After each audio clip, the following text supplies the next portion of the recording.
জয় শ্রীরাম এর আসল মানে কি? জয় শ্রীরাম এই শব্দ আমরা প্রায়ই শুনি, কিন্তু কখনো ভেবেছেন এর আসল অর্থ কি?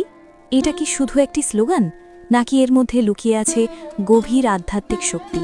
জয় শ্রীরাম শব্দটি এসেছে ভারতের প্রাচীন মহাকাব্য রামায়ণ থেকে। এই শব্দের সাথে জড়িয়ে আছে ধর্ম, ন্যায় এবং সত্যের প্রতীক রাম। জয় শ্রীরাম তিনটি শব্দ নিয়ে গঠিত।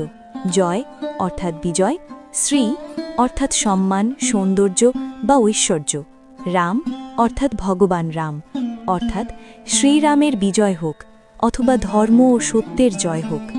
রাম শুধু একজন রাজা নন, তিনি ধর্ম, ন্যায় এবং আদর্শ জীবনের প্রতীক।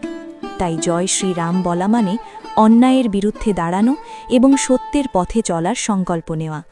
অনেক ভক্ত এই শব্দকে মন্ত্র হিসেবে জপ করেন।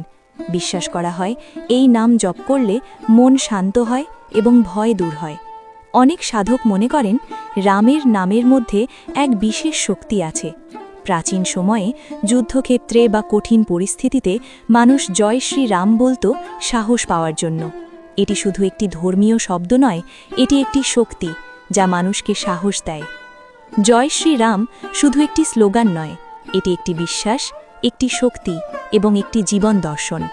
যেখানে সত্য আছে, যেখানে ন্যায় আছে, সেখানেই জয় শ্রীরাম।